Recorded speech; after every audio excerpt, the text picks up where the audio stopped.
Manu students. Our third unit periodic classification of element is going on. Now we take the periodic properties. What is the mean of periodic property? Periodic table हम पढ़ रहे हैं. हमने periodic table में उसको 4 block में हमने divide किया. S block, P block, D block, F block, 18 group, 7 periods में हमने इसको डिवाइड किया. पीरियोडिक टेबल मैंने आपको बताया था कि पीरियोडिक टेबल क्या होती है. उसको पीरियोडिक टेबल क्यों बोलते हैं? क्योंकि एक रेगुलर इंटरवल के बाद, एक फिक्स टाइम के बाद, एक फिक्स डिस्टेंस के बाद, एक रेगुलर इंटरवल के बाद जिन एलिमेंट्स की प्रॉपर्टी सिमिलर है वो रिपीट हो जाते हैं.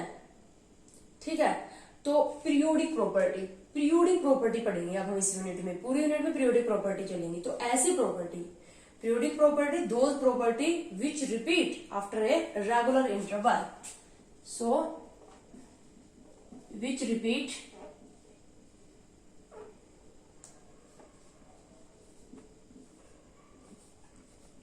after a regular interval. यानी कि जब हम पीरियोडिक टेबल में left to right, top to bottom move करेंगे तो इनमें रेगुलर चेंज आएगा. या तो क्या होंगे, ये एक रेगुलर इंटरवल के बाद डिक्रीज, या एक रेगुलर इंटरवल के बाद क्या होते जाएंगी, इंक्रीज.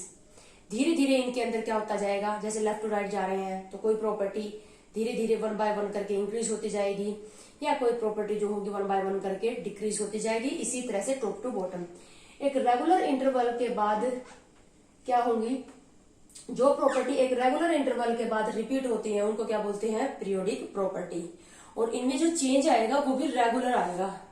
ऐसा नहीं है कि जैसे हम ले लें कि एटॉमिक रेडियस है वो एक पीरियोडिक प्रॉपर्टी है.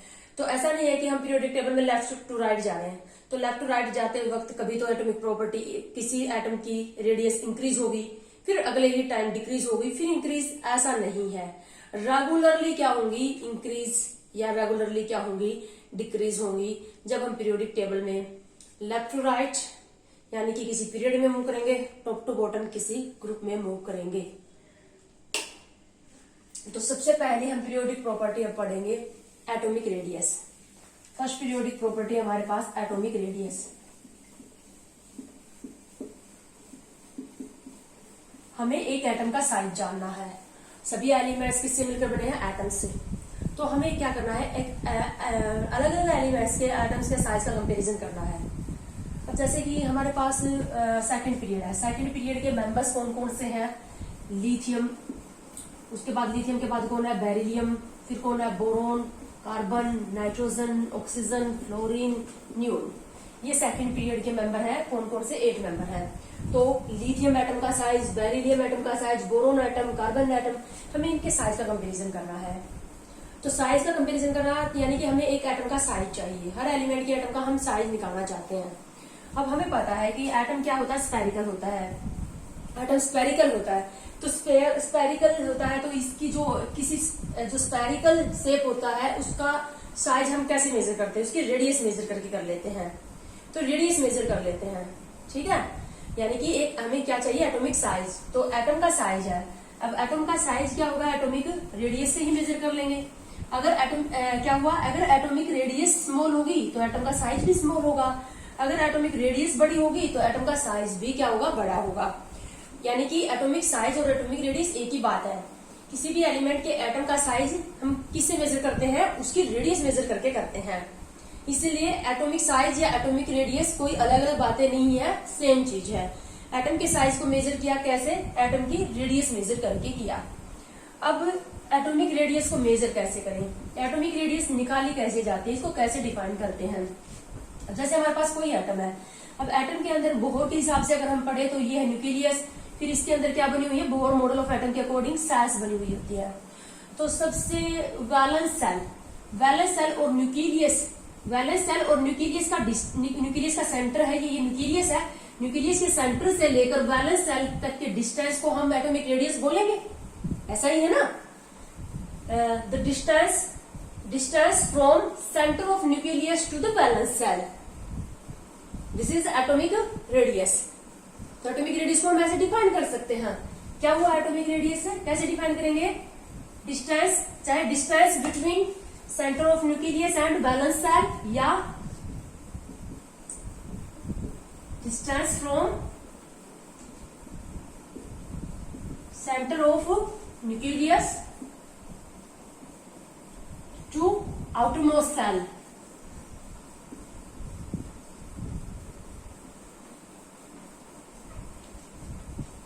एटम के सेंटर में है न्यूक्लियस। अब एटम के सेंटर में न्यूक्लियस है, लेकिन न्यूक्लियस का भी तो सेंटर पार्ट होगा ना। तो एटम के सेंटर में न्यूक्लियस और न्यूक्लियस के सेंटर से वैलेंस सेल के बीच का डिस्टेंस क्या कहलाएगा? Atomic radius.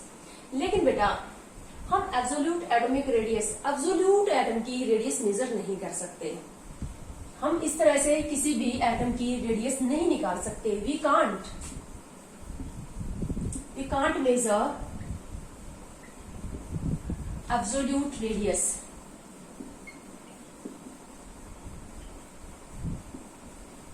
of an atom।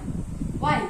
किसी भी एटम के एब्सोल्यूट, हमारे पास कोई आइसोलेटेड एटम है तो उसकी हम अकेला पड़ा है, कोई एटम आइसोलेटेड फॉर्म में है तो उसकी रेडियस इस तरीके से मेजर नहीं कर सकते। क्यों नहीं कर सकते? क्योंकि हमें पता है कि बोहर ने जैसा बोला वैसा नहीं है। इलेक्ट्रॉन जो है वो सर्कुलर पाथ में मूव नहीं कर रहा। इलेक्ट्रॉन जो है वो क्या कर रहा है? वेव की फॉर्म में मूव कर रहा है।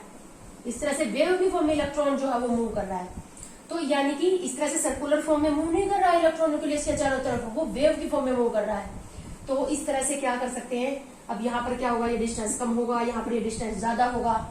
तो इस तरह से हम ये कहेंगे कि हम किसी भी आइसोलेटेड एटम जो है, जो एटम अकेला पड़ा आइसोलेटेड एटम, गैसियस फॉर्म में एटम आइसोलेटेड पॉसिबल है। सॉलिड में तो एटम चिपके हुए होंगे, लिक्विड में भी चिपके होंगे।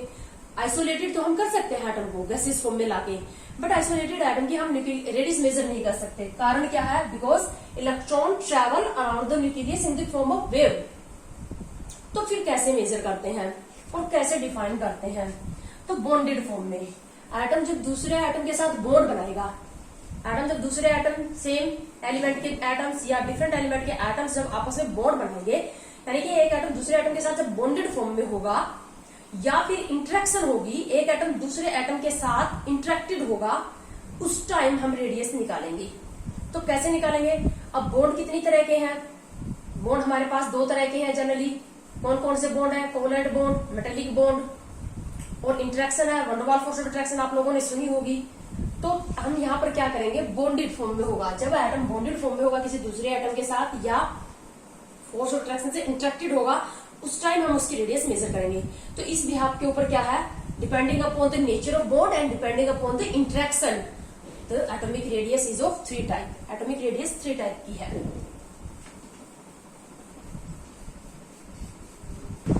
Type of atomic radius. Type of atomic radius, एक एटम की जो रेडियस है वो 3 टाइप की है। कोवलेंट रेडियस,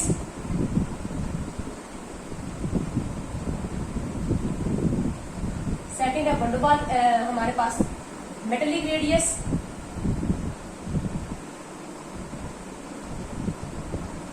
एंड थर्ड हमारे पास है वैन डर वाल्स रेडियस। ये तो है एटम की रेडियस। एटम जब दूसरे एटम के साथ कोवलेंट बॉन्ड से बॉन्डेड होगा या मेटेलिक बॉन्ड से बॉन्डेड होगा या van der Waals force of attraction से अट्रैक्टेड होगा, तो उस टाइम हम ये रेडियस मेजर करेंगे। और फिर आयंस की रेडियस हम सेपरेट करेंगे। ये 3 टाइप की रेडियस है किसी भी एटम की। तो सबसे पहले हम स्टार्ट करते हैं कोवलेंट रेडियस। क्या होती है कोवलेंट रेडियस? इसको हम डिफाइन बाद में करेंगे, पहले हम समझेंगे। आपको पता है कोवलेंट बॉन्ड कैसे बनता है और किन एलिमेंट के एटम के बीच में बनता है? कोवलेंट बॉन्ड जब दो एटम्स आपस में इलेक्ट्रॉन की शेयरिंग करते हैं, nth क्लास तक आपने पढ़ा है, जब दो एटम्स आपस में इलेक्ट्रॉन की शेयरिंग करते हैं तो शेयरिंग से जो बॉन्ड बनता है वो क्या कहलाता है? कोवलेंट बॉन्ड कहलाता है। और covalent bond generally non metal different या सेम नॉन मेटल एलिमेंट के एटम के बीच में बनता है। जैसे हाइड्रोजन के बीच में। अब H2 मॉलिक्यूल में हाइड्रोजन और हाइड्रोजन के बीच में कोवलेंट बॉन्ड है। इसी तरह से O2 ऑक्सीजन और ऑक्सीजन एटम के बीच में क्या कोवलेंट बॉन्ड है। इसी तरह से मीथेन मीथेन में कार्बन और हाइड्रोजन के बीच में क्या है, इलेक्ट्रॉन की शेयरिंग से बने हैं बॉन्ड, और इलेक्ट्रॉन की शेयरिंग से जो बॉन्ड बनते हैं वो क्या होते हैं, कोवलेंट बॉन्ड होते हैं। यानी कि जब और जनरली एटम्स की शेयरिंग किन एलिमेंट के एटम्स के बीच में होती है, मेटल और नॉन मेटल एटम के बीच में नहीं होगी। अब जैसे हम अन्य शेयर उठाए तो यहाँ पर एक सोडियम मेटल है और क्लोरीन क्या है, नॉन मेटल। तो जब मेटल और नॉन मेटल एलिमेंट के एटम एक दूसरे के इंटरेक्शन में आएंगे, एक दूसरे के कांटेक्ट में आएंगे, तो मेटल इलेक्ट्रॉन का लॉस करके कटायन में कन्वर्ट हो जाएगी, नॉन मेटल एलिमेंट का एटम उस इलेक्ट्रॉन को गेन करके अनायन में कन्वर्ट हो जाएगा। तो कटायन और अनायन फिर आपस में इलेक्ट्रोस्टैटिक फोर्स ऑफ अट्रैक्शन से इंटरेक्टेड हो जाएंगे, तो वहां बॉन्ड बनेगा आयनिक। आयनिक बॉन्ड किन एलिमेंट के एटम के बीच में बनेगा, when between metals and non metal atoms. Covalent bond किन एलिमेंट के एटम्स के बीच में बनता है, सेम या डिफरेंट नॉन मेटल एलिमेंट्स के एटम के बीच में। ठीक है, इसी तरह से देखो हाइड्रोजन और क्लोरीन, हाइड्रोजन और क्लोरीन, हाइड्रोजन भी नॉन मेटल है, क्लोरीन भी नॉन मेटल है। थोड़ी जो कॉमन मेटल और नॉन मेटल है उनकी जानकारी आपको होनी चाहिए, आपको पता होना चाहिए कि ये हाइड्रोजन मेटल है, क्लोरीन हाइड्रोजन नॉन मेटल है, क्लोरीन भी नॉन मेटल है, तो बॉन्ड कैसा बना होगा।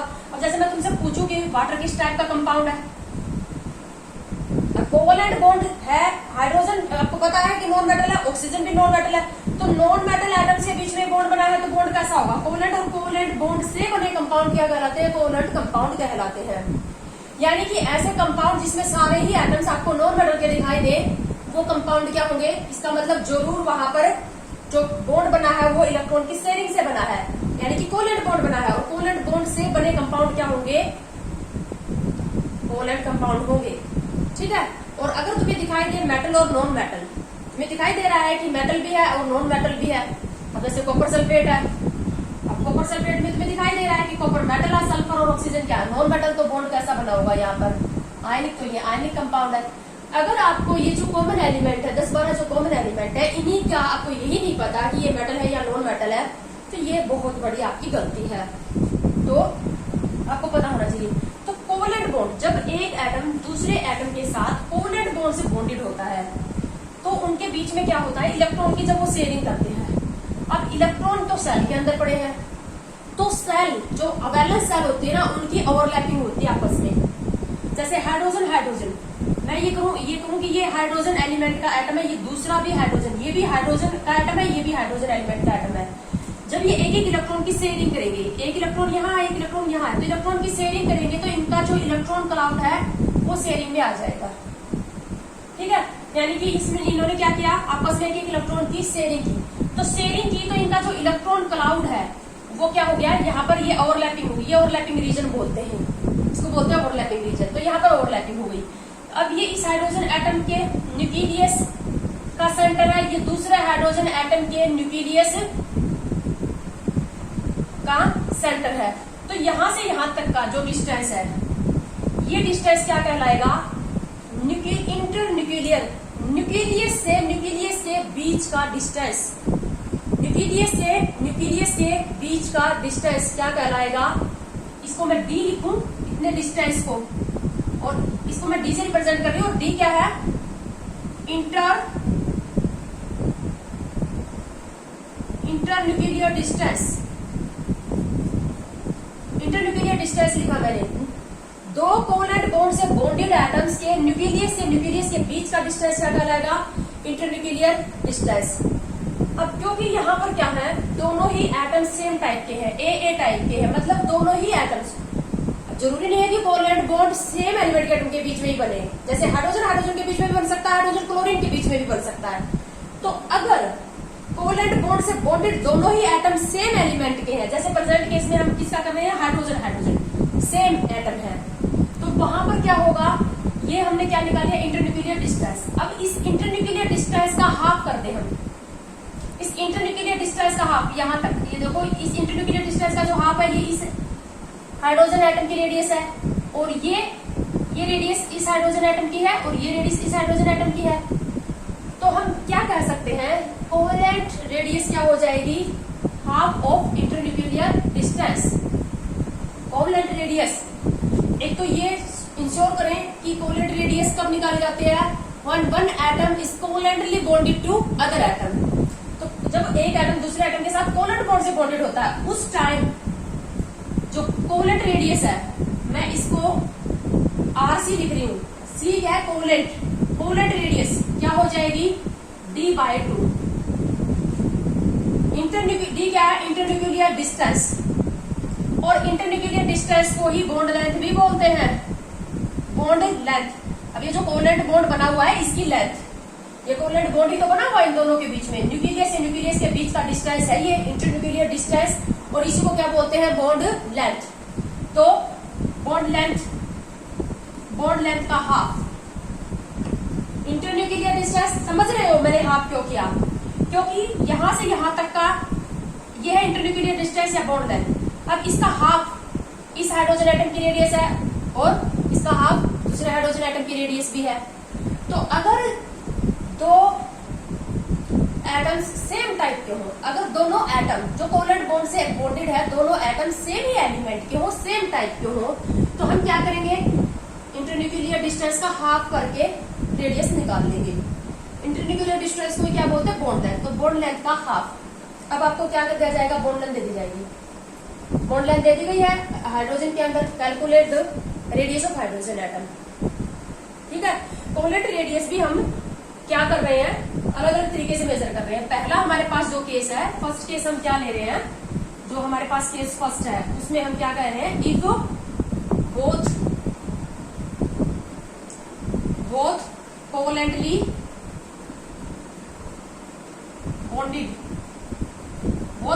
bonded atoms are of same type। अगर दोनों covalently bonded atom same type के हैं, यानी कि सेम एलिमेंट के हैं, तो कोवलेंट रेडियस कैसे निकाल लेंगे, इंटरन्यूक्लियर डिस्टेंस का हाफ या बॉन्ड लेंथ का हाफ। जैसे कि हमारे पास O2 है, O2 मॉलिक्यूल है। अब ऑक्सीजन ये दोनों, ये भी ऑक्सीजन एलिमेंट का एटम है, ये भी ऑक्सीजन का, तो यहां से यहां तक का निकाल लेंगे। नाइट्रोजन, H2, O2, ये सब क्या है, यहाँ पर बॉन्ड सेम एलिमेंट के एटम्स के बीच में, सेम एटम्स के बीच में बना हुआ है। ठीक है, अब दूसरा केस हम ये कह रहे हैं कि अगर कोवलेंट बॉन्ड डिफरेंट एटम्स के बीच में बना हो, अगर कोवलेंट बॉन्ड डिफरेंट एटम्स के बीच में बना हो, सेकंड केस, तो उसको हम कैसे डिफाइन करें, कैसे निकालें रेडियस, हमें तो क्या निकालनी है, कोवलेंट रेडियस निकालनी है। तो केस सेकंड कर रहे हैं हम, if covalently bonded atoms are of different type।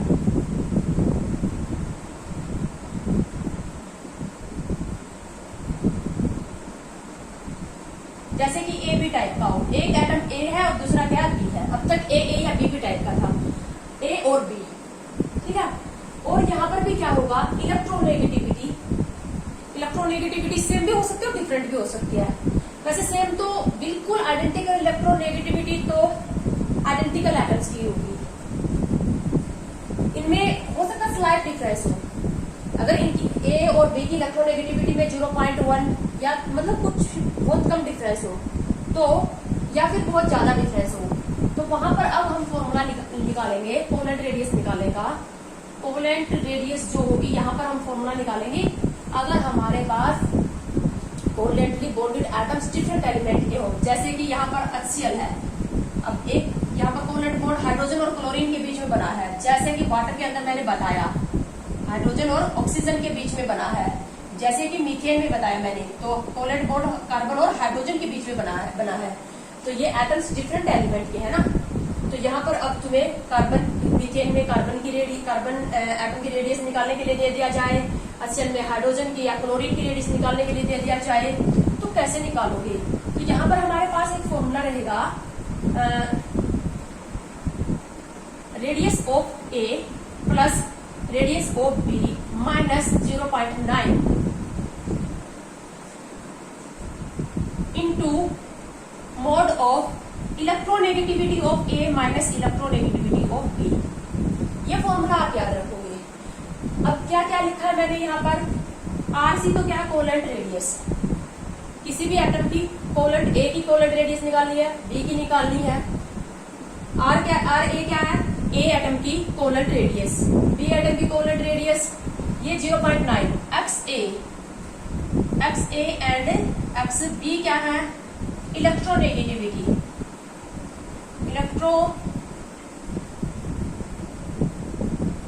Electronegativity of A and B atoms respectively, A और बी एटम्स की इलेक्ट्रोनेगेटिविटी। और यहाँ पर अगर डिफरेंस हो सकता है कि देखो बी एटम की इलेक्ट्रोनेगेटिविटी ज्यादा हो तो यहाँ पर जो डिफरेंस आएगा वो नेगेटिव आएगा, लेकिन हमें सिर्फ मोड लेना है, हमें सिर्फ पॉजिटिव वैल्यू ही लेनी है। इस मोड का मतलब समझ गए, जैसे यहाँ पर इसकी 2 और इसकी 1 है तो ये -1 आ जाएगा ना, लेकिन हमें सिर्फ 1 लेना है। तो इलेक्ट्रोनेगेटिविटी क्या चीज है कुछ बच्चों को नहीं पता होगा, वैसे हम डिटेल से इसको पढ़ने वाले हैं इसी यूनिट के अंदर।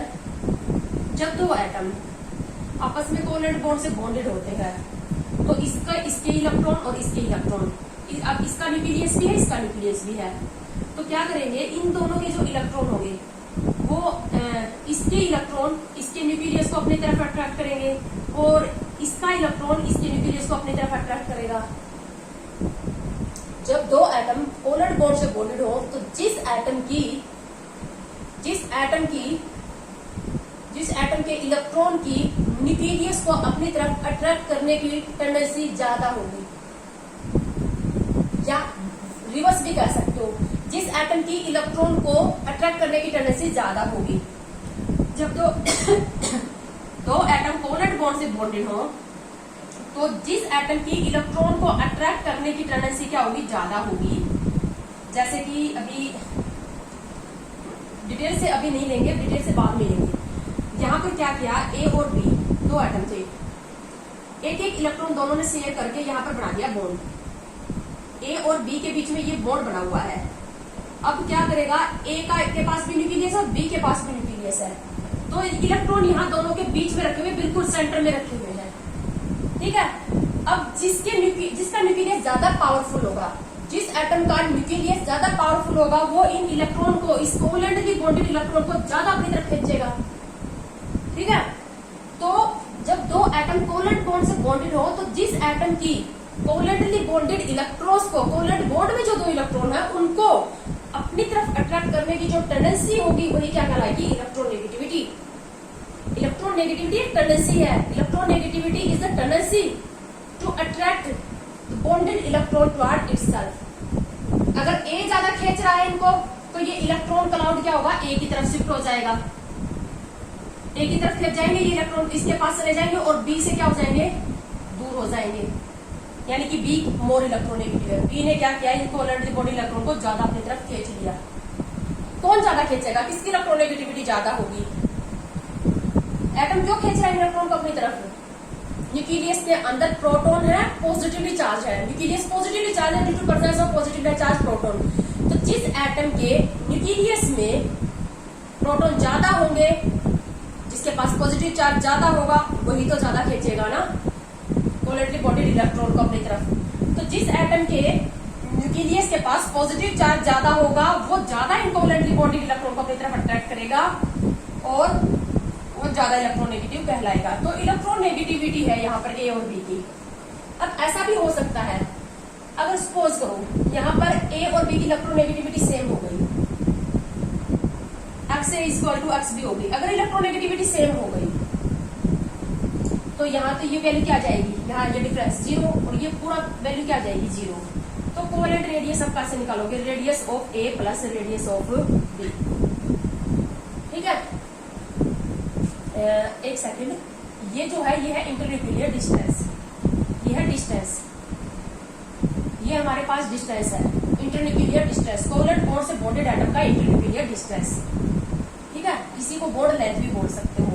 जैसे कि हमारे पास क्या है, ये एक एटम है, ये ए है, ए एटम और ये है बी एटम। इसके न्यूक्लियस से इसके न्यूक्लियस के बीच का जो डिस्टेंस है, इसके न्यूक्लियस से इसके न्यूक्लियस के बीच का डिस्टेंस, पहले वाले केस में क्या कर रहे थे, अगर ये सेम टाइप के होते तो जितना डिस्टेंस इसका होता उतना ही डिस्टेंस इसका भी होता, अगर ये सेम होते तो सेम साइज के होते।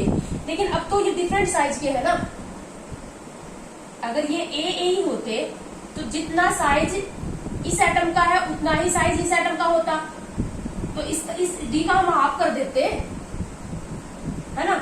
लेकिन अब क्या है, ए और बी का साइज अलग अलग है, तो हम इसका आधा नहीं कर सकते ना। हो सकता है इसका साइज बड़ा हो, बी का साइज बड़ा है, तो ये यहां तक आ जाएगा बी, और ए यहां तक रह जाएगा, ठीक है। तो अब क्या करेंगे, अगर डिफरेंट टाइप के एटम है, कोवलेंट बॉन्ड डिफरेंट टाइप के एटम्स के बीच में बना है, तो इस फॉर्मूले से सोल्व करेंगे। ये है distance, internuclear distance, internuclear distance A और बी के बीच का, मतलब एक ए टाइप का एटम है और एक बी है, इंटरन्यूक्लियर डिस्टेंस है। तो radius of A plus radius of B minus 0.9 into mod of electronegativity difference. अगर इलेक्ट्रोनेगेटिविटी क्या हुई, सेम हुई, तो ये चीज तो हो जाएगी जीरो, ये चीज जीरो हो जाएगी। तो जो इंटरन्यूक्लियर डिस्टेंस होगा, इंटरन्यूक्लियर डिस्टेंस ए और बी का, radius of A plus radius of B. अब आपको कैसे क्वेश्चन दे दिया जाएगा, यहाँ पर क्वेश्चन कैसे बनेगा, जैसे हम HCl, हमें HCl दिया गया, HCl में हमें यहाँ पर बॉन्ड लेंथ दे दी गई। इंटरन्यूक्लियर डिस्टेंस को मैं क्या बोल सकती हूँ, बॉन्ड लेंथ भी बोल सकती हूँ। तो हमें बॉन्ड लेंथ दे दी जाएगी, बॉन्ड लेंथ HCl की दे दी जाएगी। जैसे हमारे पास दे दी x एंगस्ट्रॉम दे दी, कोई भी XYZ एंगस्ट्रॉम वैल्यू दे दी। दोनों की इलेक्ट्रोनेगेटिविटी का डिफरेंस दे दिया जाएगा, XH दे दिया जाएगा, XCl दे दिया जाएगा, इलेक्ट्रोनेगेटिविटी का डिफरेंस दे दिया जाएगा, ठीक है। एक की रेडियस दे दी जाएगी, रेडियस दे दी गई हाइड्रोजन की, हाइड्रोजन की रेडियस जैसे हमें दे दी गई y एंगस्ट्रॉम, ठीक है।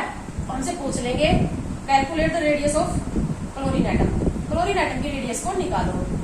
हमें क्या क्या दे दिया गया, इलेक्ट्रोनेगेटिविटी दे दी गई दोनों की, हमें एक एटम की रेडियस दे दी गई और इंटरन्यूक्लियर डिस्टेंस भी दे दिया, यानी बॉन्ड लेंथ भी दे दी। तो हमारे पास क्या बचा, दूसरे एटम की रेडियस बची ना,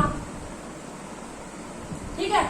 अगर ये दोनों का इलेक्ट्रोनेगेटिविटी दोनों की सेम ही है, या प्रेजेंट केस में तो सेम नहीं होगी, हाइड्रोजन और क्लोरीन की इलेक्ट्रोनेगेटिविटी काफी डिफरेंस है। क्लोरीन की 3.5 होती है इलेक्ट्रोनेगेटिविटी और हाइड्रोजन की 2 होती है, 1.5 का डिफरेंस है। तो यहाँ पर वैल्यू पुट कर लोगे, मल्टीप्लाई कर दोगे। एक की रेडियस दी गई है, इंटरन्यूक्लियर डिस्टेंस दिया गया है, दूसरे की रेडियस हम निकाल सकते हैं। तो अगर इलेक्ट्रोनेगेटिविटी में डिफरेंस है तो वैल्यू पुट कर लो, दी जाएंगी तुम्हें। अगर डिफरेंस नहीं है तो ये चीज तो जीरो ही हो जाएगी, और क्या हो जाएगा, एक एटम की रेडियस क्या हो जाएगी, जैसे हमें यहाँ पर AR radius of A atom चाहिए, तो क्या हो जाएगा, इंटरन्यूक्लियर डिस्टेंस दोनों के बीच का minus radius of B atom. तो ऐसे निकाल लेंगे हम। अगर बॉन्ड लेंथ या इंटरन्यूक्लियर डिस्टेंस दे दिया जाए और एक की रेडियस दे दी जाए, बी की दे दी गई हमें रेडियस, इंटरन्यूक्लियर डिस्टेंस या बॉन्ड लेंथ दे दिया गया, और दूसरे की रेडियस हम निकाल लेंगे, ठीक है। और अगर इलेक्ट्रोनेगेटिविटी, या तो ये तुम्हें बोलेगा कि इलेक्ट्रोनेगेटिविटी सेम है, या फिर ये तुम्हें इलेक्ट्रोनेगेटिविटी की वैल्यू देगा। तो इस तरह से निकाली जाती है कोवेलेंट रेडियस। उसके बाद हम पढ़ेंगे नेक्स्ट टाइप की जो रेडियस है, वो हम नेक्स्ट वीडियो में स्टडी करेंगे।